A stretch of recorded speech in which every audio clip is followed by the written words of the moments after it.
नमस्कार दोस्तों। आज हम लोग ईस्ट इंडिया कंपनी या ब्रिटेन जब भारत आया था तो कब आया था, तो ब्रिटेन भारत जो आया था 1600 ईस्वी में आया था। कितने में आया था? 1600 ईस्वी में आया था। चलिए आगे देखते हैं दोस्तों। तो 1600 ईस्वी में जो है कौन आया था? ब्रिटेन ब्रिटेन के आए थे ईस्ट इंडिया कंपनी। 1600 ईस्वी में आया था। ये जो है 31 दिसंबर 1600 महारानी के एलिजाबेथ के पूर्व दिशा में 15 वर्ष के लिए व्यापार की छूट दिया गया था। इसे छूट दिया गया था। 1609 ईस्वी में अनिश्चित काल तक के लिए व्यापार करने के लिए छूट मिला। उसके बाद अंग्रेज ने गुजरात के लिए सूरत में पहला कारखाना खोलने की योजना बनाई। कैप्टन हॉकिंस अकबर के नाम शाही पत्र लेकर मुगल दरबार आया था। 1609 ईस्वी में हॉकिंस जब आगरा पहुंचा तो मुगल शासक जहांगीर था। कौन था? तो हॉकिंस जो है हॉकिंस जब आगरा पहुंचे तो वहाँ का मुगल शासक जहांगीर था। कहता हॉकिंस जहांगीर की फारसी तुर्की भाषा पर बात करते थे, इसीलिए जहांगीर ने हॉकिंस को इंग्लिश खां की उपाधि दी थी। इंग्लिश खां की उपाधि दिया था। चलिए आगे देखते दोस्तों। उसके बाद जहांगीर ने सूरत फैक्ट्री खोलने के लिए अनुमति नहीं दी। जहांगीर ने उन्हें सूरत पे फैक्ट्री खोलने के लिए अनुमति नहीं दी, क्योंकि उसने जो है अंग्रेजी में, और वो जहांगीर के समय शाहजहां की बड़ाई कर रहे थे, इस कारण से हॉस्टिंग की उसे नहीं दिया गया। चलिए आगे देखते हैं। कहता है हॉस्टिंग। उसके बाद जब कौन चले गए तो इंग्लिश खां की हॉकिंस को दिया गया था उपाधि, और इसे अनुमति नहीं दिया गया। लेकिन जहाँ तो उसके बाद सूरत में फैक्ट्री खोलने की अनुमति नहीं दिया गया। चलिए आगे देखते हैं। उसके बाद हेमलिन नामक एक अंग्रेजी सेनापति ने एक पुर्तगाली के जहाज पे डुबा दिया। कहा हेमलिन नामक एक अंग्रेजी सेनापति ने एक पुर्तगाली को जहाज डुबा दिया। जहांगीर ने 1613 ईस्वी में सूरत के कारखाना खोलने की अनुमति दे दिया अंग्रेज को। उसके बाद सूरत में पहले ही 1611 ईस्वी में मछलीपट्टनम में कारखाना खुला। यानी कि ब्रिटेन जो है मछलीपट्टनम में कारखाना खोला। कब? तो डच भी खोला था मछलीपट्टनम में, और ये ब्रिटेन भी खोला था 1611 ईस्वी में कारखाना खोला। और 1615 ईस्वी में अंग्रेजी यात्रा सर टॉमस के मुगल दरबार आया। कब आया था? सर टॉमस को भी छूट दिया गया था। ये मुगल दरबार में आया था। चलिए आगे देखते हैं। कहता है 1639 ईस्वी में अंग्रेज को मद्रास में लीज पर लिया। अंग्रेज मद्रास को किस पे लिया? तो लीज पे लिया। कहा था यहाँ के लिए बंदी अपना सिक्का जारी करने लगा। अंग्रेज द्वारा मद्रास पर सेंट जॉर्ज किला का निर्माण किया गया और करवाया गया। चलिए आगे देखते हैं।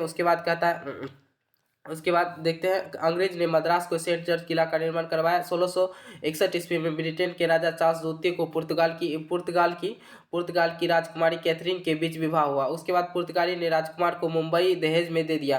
क्या दे दिया? दहेज में दे दिया। और अंग्रेज का पहला मुख्यालय सूरत में था। अंग्रेज का पहला मुख्यालय कहाँ था? तो सूरत में था। अंग्रेज ने अंग्रेज ने जो है 1687 ईस्वी में ईस्ट इंडिया कंपनी की मुख्यालय सूरत से हटाकर मुंबई कर दिया। कहाँ हटाकर कर दिया? सूरत से हटाकर मुंबई कर दिया। सूरत से हटाकर अंग्रेज ने 1687 में कहाँ कर दिया? सूरत से हटाकर मुंबई कर दिया। आगे देखते हैं दोस्तों। कहता है आधुनिक मुंबई की निर्माता अंगीकार को कहा जाता है। आधुनिक मुंबई की निर्माता किसे माना जाता है? अंगियार को माना जाता है। आधुनिक मुंबई की निर्माता। आधुनिक कलकत्ता के संस्थापक किसे माना जाता है? जॉर्ज चौरनॉक को माना जाता है। चौरनॉक को माना जाता है। चलिए आगे देखते हैं। फर्रुखसियार के फरमान के बाद अंग्रेजों की काफ़ी विस्तार हुआ।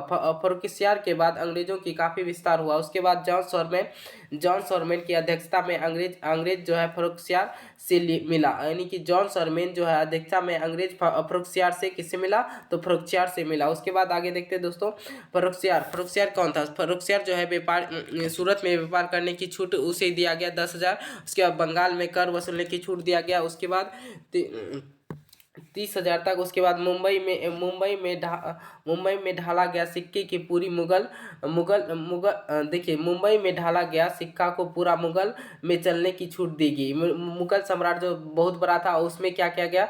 उसको चलाने की अनुमति दे दिया गया। चलिए आगे देखते हैं। फ्रांसीसी जो है ईस्ट इंडिया कंपनी की स्थापना के बाद आया था। फ्रांसीसी 1664 ईस्वी में आया था। कब आया था? 1664 ईस्वी में फ्रांसीसी आया था। पहले कौन आया था? पुर्तगाली, उसके बाद डच, उसके बाद आया ब्रिटेन ब्रिटेन के बाद आया फ्रांसीसी। फ्रांसीसी जो है, फ्रांसीसी कब आया? 1664 ईस्वी में। कहा था फ्रांसीसी ईस्ट इंडिया कंपनी की स्थापना हुई 1664 ईस्वी में आया। पहला